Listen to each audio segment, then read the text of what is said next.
अस्सलाम वालेकुम स्टूडेंट्स। आज हम आपके साइंस का जो रिमेनिंग पोर्शन है लेसन का वो स्टार्ट करने जा रहे हैं, जिसमें रिस्पायरेटरी सिस्टम के कुछ कॉमन डिसऑर्डर्स हैं और इसके अलावा जो है कुछ कंपैरिजन है ब्रीथिंग में और बर्निंग के प्रोसेस में। उससे पहले हम एक एक्सटेंड योर थिंकिंग के क्वेश्चन की तरफ जाते हैं। Why we are advise to breathe deeply after running. यहाँ पे क्वेश्चन दे दिया है कि हमें जब हम रनिंग करके हटते हैं तो हमें डीपली सांस लेने का क्यों कहा जाता है। क्योंकि जब हम एक्सरसाइज कर रहे होते हैं या रेसिंग वगैरह कर रहे होते हैं तो हमारा जो रिस्पायरेटरी सिस्टम है वो बहुत फास्ट चल रहा होता है, ठीक है। उसको बॉडी के साथ कंपनसेट करने के लिए जो ऑक्सीजन की नीड बढ़ जाती है जब हम भागते हैं या तेज़ तेज़ कोई एक्सरसाइज करते हैं, तो हमारी बॉडी को ऑक्सीजन की ज़्यादा नीड होती है। इसलिए हम डीपली यानी बड़े बड़े सांस लेते हैं ताकि हमारी बॉडी को मैक्सिमम ऑक्सीजन जो है, जो उसकी रिक्वायरमेंट है, वो मिल सके, ठीक है। तो ये इसका आंसर था। अब जो है हम चलते हैं हाउ डू वी ब्रेथ की तरफ, क्योंकि आगे के जो टॉपिक है वो ब्रेथ के साथ रिलेटेड है। तो मैंने आप लोगों को बताया था कि हम ऑक्सीजन को इनहेल करते हैं और कार्बन डाइऑक्साइड को एक्सहेल करते हैं। मतलब इनहेल का मतलब ये है कि हम उसको अंदर की तरफ खींचते हैं और एक्सहेल का मतलब हम उसको एक्सपेल करते हैं फ्रॉम द बॉडी। यहाँ पे कहा गया है कि हमारे लंग्स जो हैं उनमें कोई मसल नहीं होता। दो तरह के मसल्स जो हैं वो काम कर रहे होते हैं सांस लेने के प्रोसेस में, ब्रेथिंग के प्रोसेस में। एक है इंटरकोस्टल मसल्स, ठीक है, ऑफ रिब्स, और दूसरा है डोम शेप डायफ्राम। अब ये इंटरकोस्टल मसल जो है, ये जो रिब्स होती हैं हमारे सीने की, ठीक है, इसको कहते हैं इंटरकोस्टल मसल्स। ये जो रिब्स बनी हुई हैं हड्डियों को कहते हैं, ठीक है। और ये जो पूरा इंटरनल इसका यानी अंदरूनी इसका जो ढांचा है, यहाँ से जो रेड रेड सॉरी जो ब्राउन टाइप है, ये इसको जो है वो हम कहते हैं डोम शेप डायफ्राम। ये दोनों जो है ब्रेथिंग के फंक्शन को मतलब कंट्रोल करते हैं या इनकी वजह से होता है, आप ये कह लो। कैसे होता है? जब हम सांस इनहेल करते हैं तो हमारा जो डायफ्राम है वो क्या हो जाता है, फूल जाता है, और जो डायफ्राम है वो कॉन्ट्रैक्ट हो जाता है और जो हमारे मसल्स हैं वो फूल जाते हैं। जब आप सांस ले रहे होते हैं, कभी आप सांस ले तो आप देखते हो कि आपका जो सीना है, जिस आपकी जो रिब्स है, वो ऐसे लगेंगे जैसे खुल रही है, ठीक है। और उसके बाद जब आप और जो डायफ्राम में आपका वो क्या हो रहा होगा, कॉन्ट्रैक्ट हो रहा होगा, ठीक है। यानी जो आपका चेस्ट है वो ऐसे आउटवर्ड की तरफ आती है और डायफ्राम जो है वो आपका सिकुड़ रहा होता है। डायफ्राम में दोबारा बता दूं बेटा, ये जो हड्डियों का पूरा ढांचा है, इसकी जो इंटरनल जो इसका एरिया है, जो इसका इंटरनल होल है, ठीक है, क्योंकि डायफ्राम असल में होल को कहते हैं। तो ये जो अंदर का इसका होल है पूरा, इसको हम कहते हैं डायफ्राम। ये डायफ्राम क्या होता है, ये कॉन्ट्रैक्ट हो जाता है यानी छोटा होता है, ऐसे जैसे इकट्ठा हो रहा होता है। उस वक्त हम एयर को लंग्स के अंदर ले रहे होते हैं, जब ये प्रोसेस हो रहा होता है जिसमें डायफ्राम जो है वो कॉन्ट्रैक्ट हो रहा होता है और इंटरकोस्टल मसल जो है वो आउटवर्ड की तरफ निकल रहे होते हैं, ठीक है। ये होती है इनहेलिंग, जब हम सांस लेते हैं। जब हम सांस निकालते हैं तो उस वक्त हमारे डायफ्राम और हमारे जो रिब्स हैं, जो इंटरकोस्टल मसल्स के रिब्स हैं, वो क्या हो रहे होते हैं, रिलैक्स हो रहे होते हैं। यानी उनके ऊपर किसी किस्म का कोई चार्ज नहीं होता, उनके उनके ऊपर किसी किस्म का कोई वर्किंग नहीं होती, वो बिल्कुल रिलैक्स होते हैं। तो हम एक्सेलिंग करते हैं, और एक्सेलिंग किसकी करते हैं, एयर की करते हैं, ठीक है। और वो एयर जो होती है वो कार्बन डाइऑक्साइड की फॉर्म में, या कार्बन डाइऑक्साइड जो है वो एयर की फॉर्म में हम उसको एक्सेल कर रहे होते हैं, ठीक है। तो ये था ब्रेथिंग का प्रोसेस, ब्रेथिंग का। अब ब्रेथिंग को जो है वो कंपेयर किया गया बर्निंग के साथ। क्यों? क्योंकि दोनों फंक्शंस ऐसे हैं जिसमें एनर्जी जो है वो रिलीज होती है, ठीक है।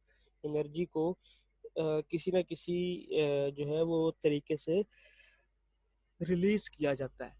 तो ब्रेथिंग और बर्निंग जो है, उन दोनों को हम कंपेयर कर सकते हैं। कैसे? क्योंकि दोनों ही प्रोसेस जो है वो एनर्जी रिलीज करते हैं, ठीक है, फ्रॉम ऑफ फ्यूल यहाँ पे लिखा हुआ है, ठीक है। यानी कोई भी फ्यूल यूज करके जो है वो एनर्जी रिलीज करते हैं।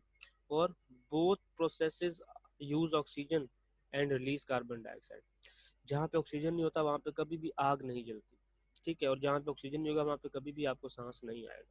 ये सिमिलैरिटीज इनके बीच में, लेकिन एक बहुत बड़ा डिफरेंस है। वो डिफरेंस ये है कि ये दोनों जो प्रोसेस हैं the two processes is the rate at which they release energy. जो इनका टाइम रेट है, ठीक है, रेट का मतलब होता है टाइम रेट, यानी कितने टाइम में, वो दोनों का डिफरेंट है। जो ब्रेथिंग है वो बहुत आहिस्ता आहिस्ता एनर्जी रिलीज करती है, और जो बर्निंग है वो बहुत जल्दी, बहुत रैपिडली जो है वो एनर्जी को रिलीज करती है, ठीक है। और बर्निंग का जो रेट है वो कंट्रोल नहीं हो सकता, लेकिन हम जो ब्रेथिंग का रेट है वो कंट्रोल कर सकते हैं। During breathing release of energy is very slow then burning and its rate can be controlled. यानी जो ब्रेथिंग का रेट है वो हम कंट्रोल कर सकते हैं, लेकिन जो बर्निंग का रेट है वो हम कंट्रोल नहीं कर सकते, क्योंकि बर्निंग जो है वो फिर बहुत ज़्यादा होती है और बहुत फास्टली होती है, इसलिए हम उसका जो है वो नहीं, उसको कंट्रोल नहीं कर सकते, ठीक है। तो ये था बर्निंग का और ब्रेथिंग का डिफरेंस। के सिमिलैरिटीज़ ये हैं कि दोनों ही कम जो प्रोसेस हैं वो ऑक्सीजन के बगैर नहीं होते, दोनों में एनर्जी रिलीज होती है, ठीक है, और दोनों ही कार्बन डाइऑक्साइड जो है वो रिलीज करते हैं, ठीक है। 3 पॉइंट हो गए ये सिमिलैरिटीज के। एक डिफरेंस है वो ये है कि दोनों का जो रेट होता है, जो टाइम होता है, जो देर ये लेते हैं प्रोसेस को कंप्लीट करने में, वो दोनों का डिफरेंट होता है। सांस जो है वो आहिस्ता आहिस्ता एनर्जी को रिलीज करती है, और जो बर्निंग है, जो आग है, वो फौरन से सारी की सारी एनर्जी को रिलीज करना शुरू कर देती है, यानी रैपिडली करना शुरू कर देती है, ठीक है। तो ये था कंपैरिजन इनका, ठीक है। अब हम चलते हैं कॉमन रेस्पिरेटरी सिस्टम की तरफ। तो कॉमन रेस्पिरेटरी सिस्टम की तरफ जाने से पहले मैं ये सारा कुछ क्लियर कर दूं। Okay, common diseases of respiratory system. जिस तरह से हमने डिसऑर्डर पढ़े थे किसके, डाइजेस्टिव सिस्टम के, उसमें हमने कहा था कि जी जो है वो कॉन्स्टिपेशन है, ठीक है, और जो है वो डायरिया है। इसी तरह से अब हमने common disease of respiratory system पढ़नी, जिसमें बहुत सारी होती हैं। यहाँ पे लिखा हुआ है कॉमन कोल्ड है, इन्फ्लुएंजा है, न्यूमोनिया है, ट्यूबरक्लोसिस है, लंग्स का कैंसर तक है, ठीक है। लेकिन यहाँ पे कोर्स में आपके सिर्फ 2 शामिल हैं, एक है कॉमन कोल्ड और दूसरा है निमोनिया। कॉमन कोल्ड का मतलब ये है जिस तरह नज़ला ज़ुकाम का वायरस आ जाता है जब मौसम चेंज होता है, वेदर के चेंज होने की वजह से, और ये हर बंदे को एक दूसरे से लग सकता है, ये ट्रांसफ़र है, ठीक है। ह्यूमन ट्रांसफ़र इसका जो है वो पॉसिबल होता है, ट्रांसफॉर्मेशन की वजह से जो है वो ये वायरस फैलता है। जिस तरह से आजकल कहा जाता है कोरोना वायरस जो है वो एक दूसरे के साथ मिलने से या एक दूसरे के आसपास छींकने से वो वायरस ट्रांसफ़र होते हैं, सेम इसी तरह का ये भी एक वायरस है, और ये एक बहुत कॉमन है, ठीक है। तो किस तरह से पता चलता है, ये खांसी वगैरह होने से, नज़ला होने से, स्नीजिंग होने से, ठीक है, और जो है वो सांस लेने में प्रॉब्लम समटाइम हो जाए इस तरह से, ठीक है, ज़्यादा हेड एच होना, ये सारी की सारी प्रॉब्लम्स इसके अंदर पाई जाती हैं। तो हम उसको कहते हैं कि जी ये कॉमन कोल्ड है, ठीक है।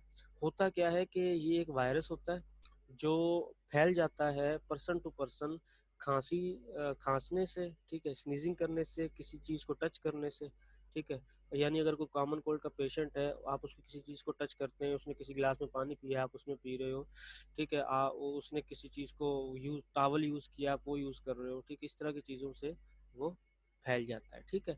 और इसके सिम्टम्स मैंने आपको बता दिए कि शोर थ्रोट यानी गले का खट्टा होना, ठीक है, ऐसे जो मतलब बद जायका हो जाता है, ठीक है, वो होना, कफ यानी खांसी का आना, रनिंग नोज मतलब आपका जो नाक बहना, कंजेशन, कंजेशन जो होता है ये आप ये समझ लें कि जो खून का बहाव है वो रुक जाना या जम जाना या स्लो हो जाना। स्नीजिंग का मतलब है छींक वगैरह आना, ठीक है। हेड एच यानी सर का दर्द।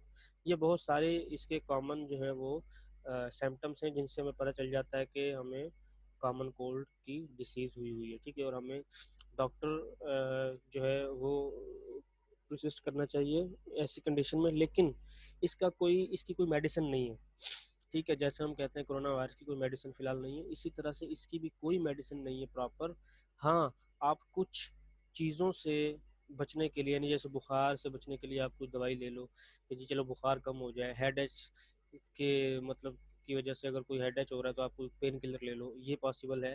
लेकिन इसका प्रॉपर कॉमन कोल्ड का कोई इलाज नहीं है, ठीक है। हाँ, आप इससे कैसे बच सकते हैं, अगर आपको हो गया है तो आप रेस्ट करें, ठीक है, पानी जी भर के पिएँ, जी भर के क्या, जी भर के भी ज़्यादा पीना है, क्योंकि आपका जो पानी है, बॉडी का जो वाटर होता है, हाइड्रेशन जो होती है, वो इस बीमारी के वक्त डिहाइड्रेट ज़्यादा होता है, ठीक है, चाहे वो नोज़ की रनिंग की फॉर्म में हो, ठीक है, चाहे वो फिर स्नीजिंग की फॉर्म में हो, इस तरह से तो आपकी बॉडी का जो वाटर है वो ज़्यादा वेस्ट होता है। तो आपको ज़्यादा से ज़्यादा पानी पीना है, ठीक है। और अगर फिर भी ये चीज़ें नहीं जाती तो फिर आप डॉक्टर से कंसल्ट कर लें, क्योंकि फिर हो सकता है कि ये कॉमन कोल्ड आगे बढ़कर कुछ और चलो किसी और बीमारी में तब्दील हो जाए, ठीक है। एक सवाल आया है एक्सटेंड योर थिंकिंग का, why does our voice become rough when we get infection in throat और कैच कोल्ड। कहते हैं हमें थ्रोट का इन्फेक्शन हो जाए तो हमारी आवाज़ क्यों ख़राब हो जाती है। असल में होता क्या है कि थ्रोट के अंदर होती हैं वोकल कॉर्ड्स। हमें थ्रोट में जब कोई भी इन्फेक्शन होता है तो हमारी आवाज़ में प्रॉब्लम आती है, ठीक है। वो क्यों आती है, क्योंकि जो थ्रोट के अंदर वोकल कॉर्ड्स हैं वो इन्फेक्शन उन तक भी पहुंचता है, और फिर उनकी जो मूवमेंट है वो डिस्टर्ब होती है, और उनकी मूवमेंट डिस्टर्ब होगी, उनकी वाइब्रेशन डिस्टर्ब होगी, तो आपकी आवाज़ भी डिस्टर्ब हो जाएगी। इस वजह से आपकी आवाज़ में प्रॉब्लम हो जाती है। इसके बाद है नमूनिया। निमोनिया जो है ये भी एक इन्फेक्शन है जो लंग्स को अफेक्ट करता है, यानी ये बीमारी जो है ये फेफड़ों की है। The lungs are made of small sacs called alveoli. हमने कल पढ़ा है कि जो स्मॉल सैक्स यानी छोटे छोटे बैलून्स होते हैं जो एयर से भरे हुए होते हैं, which are filled with air, यहाँ पे लिखा हुआ है देखें, ठीक है। तो ये हवा से भरे हुए होते हैं सैक्स, ठीक है। इनसे बने हुए होते हैं हमारे लंग्स। जब कोई पर्सन नमूनिया का शिकार होता है तो जो एल्वेली है वो हवा की जगह, एयर की जगह एक रेशे से भर जाती है। अब जहाँ से हवा ने गुजरना हो, अगर वहाँ पानी आ जाए तो हवा तो नहीं गुजर सकती। तो जो हमारा सांस लेने का अमल है, क्योंकि वो लंग्स से जुड़ा हुआ है, ठीक है, रिस्पिरेटरी सिस्टम जो है वो लंग्स से जुड़ा हुआ है, तो लंग्स में अगर मतलब हवा के गुजरने की जगह वहाँ पे कोई रेशा भर जाए तो वहाँ से जो एयर है वो सही तरह से पास नहीं हो सकती। जब सही तरह से पास नहीं होगी एयर, तो फिर वहाँ पे हमें सांस लेने का प्रॉब्लम होगा। इसका मतलब है कि जो नमूनिया है उसमें हमें सांस लेने की प्रॉब्लम हो जाती है, ब्रेथिंग पेनफुल होती होगी, चेस्ट में पेन होता होगा, ठीक है, इस तरह की बीमारी होती होगी। चलो देखते हैं। When a person has pneumonia the alveoli are filled with pus which makes breathing painful. देखें, ठीक है, कि जो सांस लेने का अमल है वो थोड़ा सा पेनफुल हो जाता है। Pneumonia is the main cause of death in children world wide. दुनिया भर में बच्चों के मरने की जो वजह है, मेन जो केस है वो नमूनिया है, क्योंकि बच्चे जो है वो इस चीज़ को नहीं कर पाते। जिस तरह से हमें अभी कोरोना वायरस का कहा जाता है कि बच्चों और बूढ़ों के ऊपर ज़्यादा अटैक करता है, क्योंकि उनका इम्यून सिस्टम इतना ज़्यादा स्ट्रांग नहीं होता। हम जो यंगस्टर हैं, हमारा ये है कि हम सारा दिन कोई ना कोई काम करते हैं, ठीक है, धूप में भी जाते हैं, गर्मी में बाहर भी निकलते हैं, तो हमारा जो इम्यून सिस्टम है वो छोटी मोटी जो पेन्स होती हैं या छोटे मोटे जो एक्टिविटीज़ ऐसी आ जाए बॉडी के ऊपर, छोटी मोटी बीमारियाँ ऐसी आ जाए तो उनको हम ओवरकम कर लेते हैं। लेकिन बच्चे और बूढ़े जो हैं उनका, बच्चों का कभी वो स्टेमिना बना नहीं होता, और जो बूढ़े होते हैं उनका वो स्टेमिना ख़त्म हो चुका होता है, इस वजह से उनके ऊपर ऐसी बीमारियाँ ज़्यादा अटैक करती हैं, ठीक है।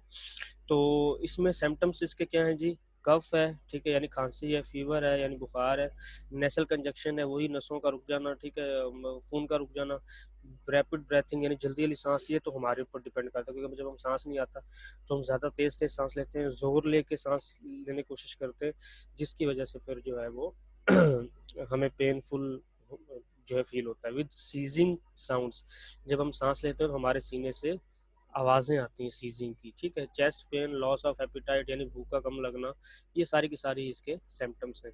Visit your doctor as soon as possible to treat pneumonia. आप अपने डॉक्टर से कंसल्ट करें जितनी जल्दी हो सके। Your doctor may prescribe antibiotic medicine. Vaccine can also be use to prevent pneumonia. इसकी वैक्सीन है, लेकिन आपको अपने हाथ जो है वो बार बार धोने हैं, ठीक है, और एक टिश्यू यूज़ करना है या रुमाल यूज़ करना है जब आप स्नीजिंग वगैरह करते हैं, तो ताकि आप तो बचें और दूसरों को भी इस चीज़ से बचा सकें, ठीक है। तो ये था आपका लेसन जो आई थिंक कंप्लीट हो चुका है। यस, ये कुछ इन्होंने जो है वो लंग्स के बारे में इंफॉर्मेशन दी है कि लंग्स हमारे ऐसे होने चाहिए healthy. These are the affected lungs with the smoking, ठीक है, स्मोक की वजह से जो है वो इस तरह की शेप जो है उस तरह में चेंज हो जाती है। तो ये फ्रूट्स और वेजिटेबल्स वगैरह खाने से ये ऐसा रहेगा, लेकिन जो है वो सिगरेट वगैरह पीने से ऐसे हो जाएगा, एक्सरसाइज करने से ऐसा रहेगा, और अगर आपने एक्सरसाइज नहीं करते और बस जो है वो कोई ड्रग्स वगैरह लेते हैं तो फिर वो ऐसा हो जाएगा, ठीक। तो ये आपका लेसन था। अब आपने करना ये है कि आपकी एक्सरसाइज के अंदर जो भी फिल द ब्लैंक्स हैं, जो भी एमसीक्यूज हैं और जो भी शॉर्ट क्वेश्चंस हैं वो आप लोगों ने कर लेने, ठीक है। मैं ये आप लोगों को डायरी भी लिख के भेज देता हूँ। तो इंशाल्लाह हम दूसरे लेक्चर में मिलते हैं। तब तक के लिए अल्लाह हाफिज़।